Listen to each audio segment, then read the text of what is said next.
ನಮಸ್ಕಾರ ಸ್ನೇಹಿತರೆ, ಕುಕ್ಸ್ಟಾರ್ ಡೈರಿ ಚಾನಲ್ಗೆ ನಿಮಗೆಲ್ಲ ಸ್ವಾಗತ. ನಾನು ಇವತ್ತು ಮಾಡ್ತಾ ಇರೋಂಥ ರೆಸಿಪಿ ಹಾಗಲಕಾಯಲ್ಲಿ ಬಜ್ಜಿ ಮಾಡಿ ತೋರಿಸ್ತಾ ಇದ್ದೀನಿ. ಸ್ವಲ್ಪನೂ ಸಹ ಕಹಿ ಇಲ್ದಂಗೆ ಬಜ್ಜಿನ ಮಾಡಿ ತೋರಿಸ್ತಾ ಇದ್ದೀನಿ. ಮಕ್ಕಳಿಗೆಲ್ಲ ಕೊಟ್ಟರೆ ಗೊತ್ತಾಗೋದೇ ಇಲ್ಲ ಹಾಗಲಕಾಯಿ ಅಂತ. ಆ ಥರ ನಾನು ಬಜ್ಜಿ ಮಾಡಿ ತೋರಿಸ್ತಾ ಇದ್ದೀನಿ ಸ್ನೇಹಿತರೆ. ಆರೋಗ್ಯಕ್ಕೆ ತುಂಬಾ ಒಳ್ಳೆಯದು ಹಾಗಲಕಾಯಿ ತಿಂದರೆ. ಈಗ ಬಜ್ಜಿನ ಯಾವ ರೀತಿ ಮಾಡೋದು, ಇದಕ್ಕೆ ಏನೇನು ಪದಾರ್ಥಗಳು ಬೇಕು ಅಂತ ತೋರಿಸ್ಕೊಡ್ತೀನಿ. ನಾನು ಈ ಥರ ಒಂದು 3 ಹಾಗಲಕಾಯಿ ತೊಗೊಂಡಿದ್ದೀನಿ. 3 ಹಾಗಲಕಾಯಿನ ತೊಗೊಂಡು ಮೇಲ್ಗಡೆ ಎಲ್ಲ ಚಿಪ್ಪೆನ ಈ ಥರ ಫುಲ್ಲು ತೆಗೆದುಬಿಟ್ಟು ಈ ಥರ ತೆಗ್ದಿದ್ದೀನಿ. ತೆಗೆದು ಆ ಸೈಡ್ ಈ ಸೈಡ್ ಕಟ್ ಮಾಡಿಕೊಂಡು 2 ಸೈಡನ್ನು ಕಟ್ ಮಾಡಿ ತೊಳೆದು ಬಟ್ಟೆಲಿ ಒರೆಸಿ ಇಟ್ಕೊಂಡಿದ್ದೀನಿ. ಈಗ ಇದನ್ನು ನಾವು ಮೂರಾದರೂ ಮಾಡ್ಬೋದು, 2 ಭಾಗನಾದರೂ ಮಾಡ್ಬೋದು. ಚಿಕ್ಕದು ಬೇಕಂದರೆ 3 ಭಾಗ ಮಾಡ್ಕೊಳ್ಳಿ. ಸ್ವಲ್ಪ ದೊಡ್ಡದಾಗಿರಲಿ ಅಂದರೆ ಈ ಥರ 1-2 ಮಾಡಿಕೊಂಡ್ರೆ ಸಾಕು. ಒಂದು ಹಾಗಲಕಾಯಲ್ಲಿ 4 ಪೀಸ್ ಆಗೋಷ್ಟು ಆಗೋ ಥರ ಕಟ್ ಮಾಡಿ ಇಟ್ಕೊಂಡಿದ್ದೀನಿ ನಾನು. ನೋಡಿ, ಈ ಥರ ಇಟ್ಕೊಂಡಿದ್ದೀನಿ. ಇದು 3 ಹಾಗಲಕಾಯಿ ಇದೆ. ಈ ಸೈಜಲ್ಲಿ ನಾನು ಕಟ್ ಮಾಡಿ ಇಟ್ಟಿದ್ದೀನಿ. ಈಗ ಇದನ್ನು ಮಾಡೋದು ಯಾವ ರೀತಿ ಅಂತ ತೋರಿಸ್ಕೊಡ್ತೀನಿ. ಮೊದಲು ಇಲ್ಲಿ ಒಂದು 3 ಹಾಗಲಕಾಯಿ ತೊಗೊಂಡಿದ್ದೀನಿ, ಫ್ರೆಶ್ ಆಗಿರೋದು, ಸ್ಟ್ರೈಟ್ ಆಗಿರೋದು. ಬಜ್ಜಿಗೆ ಬೇಕಾಗಿರೋ ಕಡಲೆ ಹಸಿಟ್ಟನ್ನ 1 ಬೌಲ್ ಆಗೋಷ್ಟು ತೊಗೊಂಡಿದ್ದೀನಿ. ನೀವು ಎಷ್ಟು ಬಜ್ಜಿ ಮಾಡ್ತೀರೋ ಅಷ್ಟು ನೋಡಿಕೊಂಡು ತೊಗೊಳ್ಳಿ. ಖಾರದ ಪುಡಿ 1 ಸ್ಪೂನ್ ತೊಗೊಂಡಿದ್ದೀನಿ. ಕಾರ್ನ್ಫ್ಲವರು 1-2 ಸ್ಪೂನ್ ತೊಗೊಂಡಿದ್ದೀನಿ. ಎಷ್ಟು ಬೇಕೋ ಅಷ್ಟು ನೋಡ್ಕೊಂಡು ಹಾಕ್ಕೊಳ್ತೀನಿ. ಗರಂ ಮಸಾಲ 1 ಸ್ಪೂನ್ ತೊಗೊಂಡಿದ್ದೀನಿ. ರುಚಿಗೆ ತಕ್ಕಷ್ಟು ಉಪ್ಪು, 1 ಸ್ಪೂನು ಗಸಗಸೆ, 1 ಅರ್ಧ ನಿಂಬೆಹಣ್ಣು ತೊಗೊಂಡಿದ್ದೀನಿ.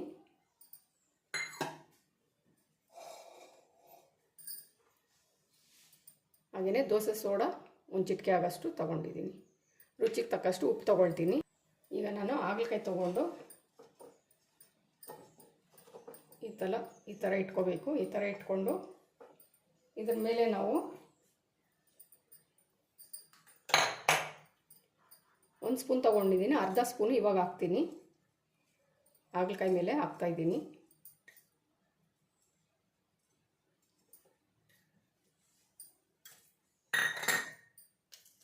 ಉಪ್ಪು ಇದನ್ನು ಸಹ 1 ಅರ್ಧ ಸ್ಪೂನ್ ಹಾಕ್ಕೊಳ್ತಾ ಇದ್ದೀನಿ.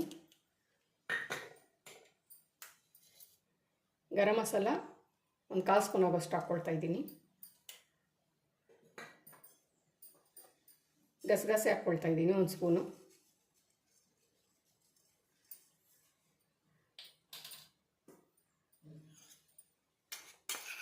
ಈಗ ಕಾರ್ನ್ಫ್ಲವರ್ ಹಾಕ್ಕೊಳ್ತಾ ಇದ್ದೀನಿ 1 ಸ್ಪೂನ್. ಅಕ್ಕಿ ಹಿಟ್ಟಿದ್ರೆ ಅಕ್ಕಿ ಹಿಟ್ಟಾದರೂ ಹಾಕ್ಕೋಬೋದು. ಈಗ 1 ಅರ್ಧ ನಿಂಬೆಹಣ್ಣು ಹಾಕ್ಕೊಳ್ತಾ ಇದ್ದೀನಿ.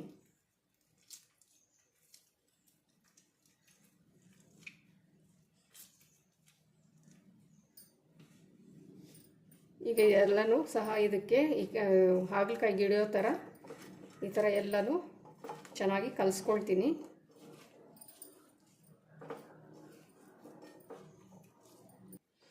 ನೀರೇನು ಬೇಕಾಗಿಲ್ಲ, ನಿಂಬೆಹಣ್ಣು ಹಾಕಿದ್ದೀವಲ್ಲ, ಉಪ್ಪು ಹಾಕಿರೋದ್ರಿಂದ ಇದರಲ್ಲಿ ಹಾಗಲಕಾಯಲ್ಲೇ ನೀರು ಬಿಟ್ಕೊಳ್ಳುತ್ತೆ. ಅದರಿಂದ ಚೆನ್ನಾಗಿ ಇದಕ್ಕೆಲ್ಲ ಉಪ್ಪು ಖಾರ ಎಲ್ಲ ಹಿಡಿಯೋ ಥರ, ಹಾಕಿರೋ ಕಾರ್ನ್ಫ್ಲವರು ಇದೆಲ್ಲ ಹಿಡಿಯೋ ಥರ ಈ ಥರ ಮಾಡಿಕೊಂಡ್ರೆ ಸಾಕು.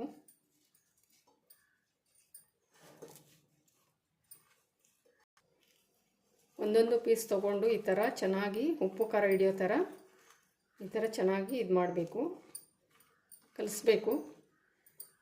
ಇದು ಕಲಸಿದ್ದಾಗಿದೆ. ಒಂದು 5 ನಿಮಿಷ ಸೈಡ್ಗೆ ಇಟ್ಬಿಟ್ಟು ಈಗ ಬಜ್ಜಿಗೆ ಹಸಿಟ್ಟನ್ನ ನಾವು ಮಿಕ್ಸ್ ಮಾಡ್ಕೊಳ್ಳೋಣ. ಒಂದು 5 ನಿಮಿಷ ಇದನ್ನು ಸೈಡ್ಗೆ ಇಡ್ತೀನಿ. ಈಗ ಬಜ್ಜಿ ಹಿಟ್ಟು ಕಲಿಸೋದಕ್ಕೆ ನಾನು ಬೌಲ್ ತೊಗೊಂಡಿದ್ದೀನಿ. ಇದಕ್ಕೆ ನಾನು ಕಡಲೆ ಹಿಟ್ಟನ್ನ ಸೇರಿಸ್ಕೊಳ್ತಾ ಇದ್ದೀನಿ.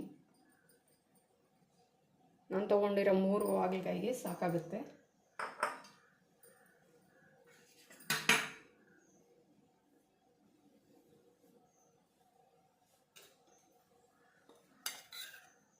ಖಾರದ ಪುಡಿ ಹಾಕ್ತಾಯಿದ್ದೀನಿ. ಒಂದು ಅರ್ಧ ಸ್ಪೂನ್ ಹಾಕ್ತಾಯಿದ್ದೀನಿ. ಇದಕ್ಕೂ ಹಾಕಿದ್ದೀನಿ. ಹಾಗಲಕಾಯಿಗೆ ಮೊದಲೇ ಹಾಕಿದ್ದೀನಿ. ಉಪ್ಪು ಒಂದು ಅರ್ಧ ಸ್ಪೂನ್ ಹಾಕ್ಕೊಳ್ತಾ ಇದ್ದೀನಿ.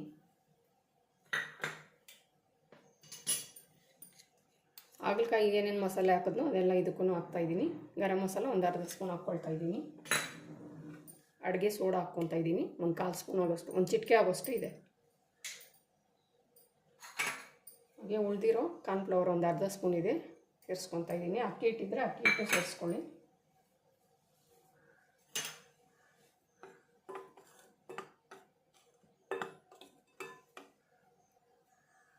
ಈಗೆಲ್ಲ ಒಂದು ಸಾರಿ ಮಿಕ್ಸ್ ಮಾಡಾಗಿದೆ. ನೀರು ಹಾಕ್ಕೊಂಡು ಮಿಕ್ಸ್ ಮಾಡ್ಕೊಳ್ತೀನಿ. ನಾವು ಮೆಣಸಿನ್ಕಾಯಿ ಬಜ್ಜಿ ಮತ್ತು ಬಾಳೆಕಾಯಿ ಬಜ್ಜಿ ಯಾವ ರೀತಿ ಮಾಡ್ತೀವೋ ಅದೇ ಅದಕ್ಕೆ ಕಲಿಸ್ಕೋಬೇಕು ಇದನ್ನು.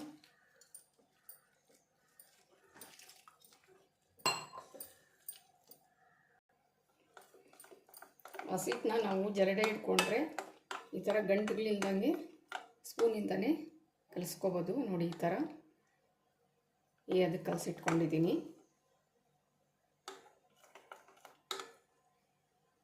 ಈಗ ಬಜ್ಜಿನ ಮಾಡೋದಕ್ಕೆ ಎಣ್ಣೆ ಇಡ್ತೀನಿ.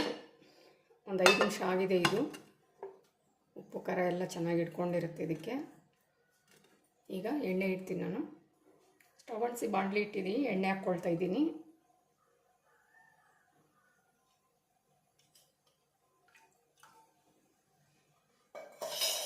ಎಣ್ಣೆ ಸ್ವಲ್ಪ ಬಿಸಿ ಆಗಲಿ.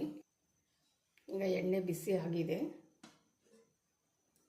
ಈಗ ನಾನು ಹಾಗಲಕಾಯಿನ ಒಂದೊಂದಾಗಿ ಫಸ್ಟು ಈ ಮಸಾಲೆ ಹಾಕಿಟ್ಕೊಂಡಿದ್ದೀನಲ್ಲ, ಈ ಒಂದೊಂದಾಗಿ ಎಣ್ಣೆಲಿ ಬಿಡ್ತೀನಿ.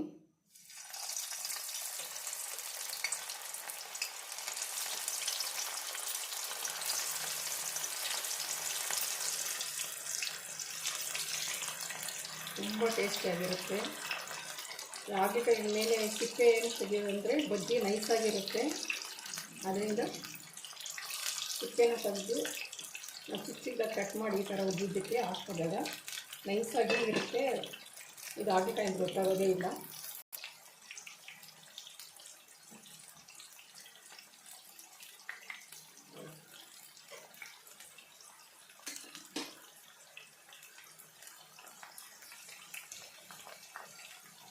ಸ್ವಲ್ಪ ಚೆನ್ನಾಗಿ ಫ್ರೈ ಆಗೋ ತನಕ ನಾವು ಜಾಸ್ತಿ ಮಿಕ್ಸ್ ಮಾಡೋಕ್ಕೆ ಹೋಗಬಾರ್ದು, ಯಾಕಂದರೆ ಇದಕ್ಕೆ ಹಾಕಿರೋ ಮಸಾಲೆ ಎಲ್ಲ ಬಿಟ್ಕೊಂಡ್ಬಿಡುತ್ತೆ ಎಣ್ಣೆಯಲ್ಲಿ. ಒಂದು 5 ನಿಮಿಷ ಫ್ರೈ ಆಗಲಿ. ಹಾಗಲಕಾಯಿ ಎಲ್ಲ ಚೆನ್ನಾಗಿ ಫ್ರೈ ಆಗಿದೆ, ಕ್ರಿಸ್ಪಿಯಾಗಿದೆ. ಈಗ ನಾನು ಎಣ್ಣೆಯಿಂದ ತೆಗಿತಾ ಇದ್ದೀನಿ. ಎಲ್ಲನೂ ಸಹ ಒಂದೇ ಸತಿ ಹಾಕ್ಕೊಂಡಿದ್ದೆ.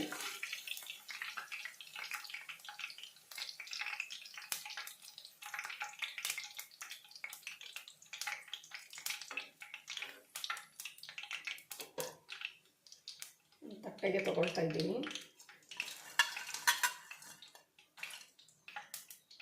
ಈ ಥರ ಆಗಿದೆ.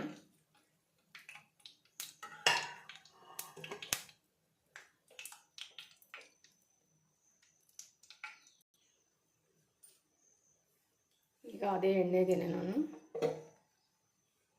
ಒಂದೊಂದಾಗಿ ತಗೊಂಡು ಬಜ್ಜಿ ಹಿಟ್ಟು ಕಲಸಿದ್ನಲ್ಲ, ಕಡಲೆ ಹಿಟ್ಟು, ಅದರಲ್ಲಿ ಒಂದೊಂದು ಪೀಸ್ ಆಗಿ ತಗೊಂಡು ಹಾಕ್ತಾಯಿದ್ದೀನಿ.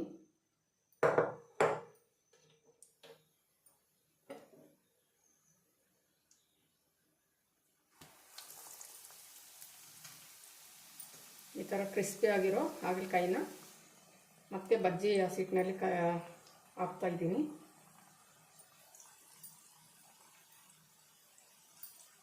ಒಳಗಡೆನೂ ಕ್ರಿಸ್ಪಿಯಾಗಿ ಮೇಲೇನೂ ಕ್ರಿಸ್ಪಿಯಾಗಿ ತುಂಬಾ ಟೇಸ್ಟಿಯಾಗಿರುತ್ತೆ ಈ ಬಜ್ಜಿ. ಸ್ನೇಹಿತರೆ, ತಪ್ಪದೆ ಮಿಸ್ ಮಾಡದೆ ಮಾಡಿ. ಯಾರ್ಯಾರೆಲ್ಲ ಮಕ್ಕಳು ಹಾಗಲಕಾಯಿ ತಿನ್ನಲ್ವೋ ಅವರೆಲ್ಲನೂ ಈಸಿಯಾಗಿ ತಿಂತಾರೆ.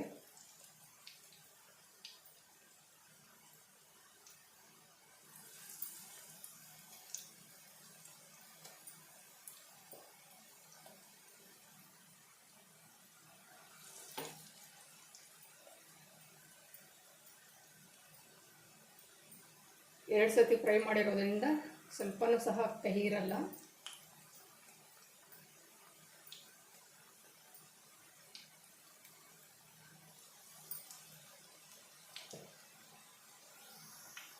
ಒಂದು ಒಳ್ಳೆ ಕಲರ್ ಬರೋ ತನಕ ಫ್ರೈ ಮಾಡ್ಕೋಬೇಕು.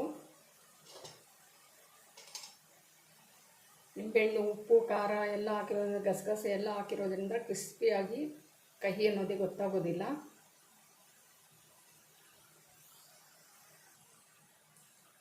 ನೋಡಿ ಈಗ ಒಂದು ಒಳ್ಳೆ ಕಲರ್ ಬಂದಿದೆ. ಈಗ ನಾನು ತೆಗಿತಾ ಇದ್ದೀನಿ. ಜಾಸ್ತಿ ಏನು ಬೇಯಿಸಬೇಕಾಗಿಲ್ಲ, ಫಸ್ಟ್ ಫ್ರೈ ಆಗಿರೋದ್ರಿಂದ ಹಾಗಲಕಾಯಿನ ಇಷ್ಟು ಕಲರ್ ಬಂದರೆ ಸಾಕು.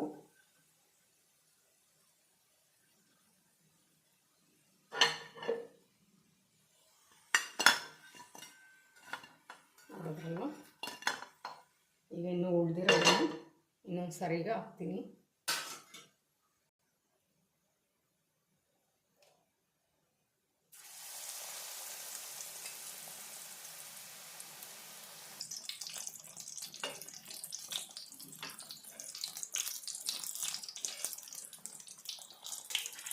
ಈಗ ಎಲ್ಲ ಬಜ್ಜಿನೂ ಮಾಡ್ಕೊಂಡಾಗಿದೆ. ಇನ್ನು ಸ್ವಲ್ಪ ಹಸಿ ಉಳಿದಿದೆ. ನಾನು ಈ ಥರ ಟೊಮಾಟೋನ ಕಟ್ ಮಾಡ್ಕೊಂಡು ರೌಂಡಾಗಿ ಟೊಮಾಟೋನಾಗಿ ಹಾಕ್ತೀನಿ ಒಂದೆರಡು ಬಜ್ಜಿನ.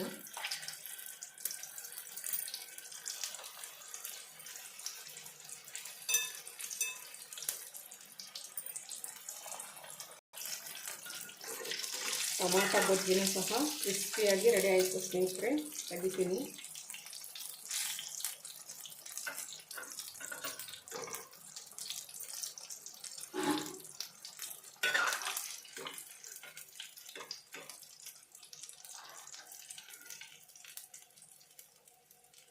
ಉಳಿದಿರೋ ಹಿಟ್ಟನ್ನ ವೇಸ್ಟ್ ಮಾಡ್ದಿರ ಈ ಥರ ಈರುಳ್ಳಿ ಆಗಲಿ ಟೊಮೆಟೊ ಆಗಲಿ ಯಾವುದೇ ತರಕಾರಿ ಇದ್ರೂ ಈ ಥರ ಚಿಕ್ಕ ಚಿಕ್ಕ ಬಜ್ಜಿ ಮಾಡಿದ್ರೆ ತುಂಬಾ ಟೇಸ್ಟಿಯಾಗಿರುತ್ತೆ. ಈಗ ನಾನು ಸರ್ವ್ ಮಾಡಿ ತೋರಿಸ್ತೀನಿ. ನೋಡಿ ಸ್ನೇಹಿತರೆ, ಒಂದು ಒಳ್ಳೆ ಕ್ರಿಸ್ಪಿ ಆಗಿರೋಂಥ ಹಾಗಲಕಾಯಿ ಬಜ್ಜಿನ ಮಾಡಿ ತೋರಿಸಿದ್ದೀನಿ. ನೋಡಿ ಸೌಂಡ್ ಬರುತ್ತೆ. ಹಾಗೆಯೇ ಟೊಮಾಟೊನೂ ಅಷ್ಟೇ ಎಷ್ಟು ಕ್ರಿಸ್ಪಿಯಾಗಿದೆ ನೋಡಿ. ಹಾಗಲಕಾಯಿ ಬಜ್ಜಿ ಮತ್ತು ಟೊಮಾಟೊ ಬಜ್ಜಿನ ಮಾಡಿ ತೋರಿಸಿದ್ದೀನಿ ಸ್ನೇಹಿತರೆ. ಈ ತುಂಬಾ ಚಳಿ ಇರಬೇಕಾದ್ರೆ ಈ ಥರ ಬಜ್ಜಿನ ಮಾಡ್ಕೊಂಡು ತಿಂದರೆ ತುಂಬಾ ಚೆನ್ನಾಗಿರುತ್ತೆ. ಅದು ಹೆಲ್ದಿಯಾಗಿರೋಂಥ ತರಕಾರಿಯಲ್ಲಿ ಮಾಡಿದ್ರೆ ಇನ್ನೂ ತುಂಬಾ ಚೆನ್ನಾಗಿರುತ್ತೆ ಸ್ನೇಹಿತರೆ. ತಪ್ಪದೆ ನೀವು ಟ್ರೈ ಮಾಡಿ. ಹಾಗೆಯೇ ನನ್ನ ಚಾನಲ್ಗೆ ಸಬ್ಸ್ಕ್ರೈಬ್ ಆಗಿ, ಲೈಕ್ ಮಾಡಿ, ತುಂಬ ಜನಕ್ಕೆ ಶೇರ್ ಮಾಡಿ. ತುಂಬಾ ಟೇಸ್ಟಿಯಾಗಿದೆ. ತಪ್ಪದೆ ಟ್ರೈ ಮಾಡಿ.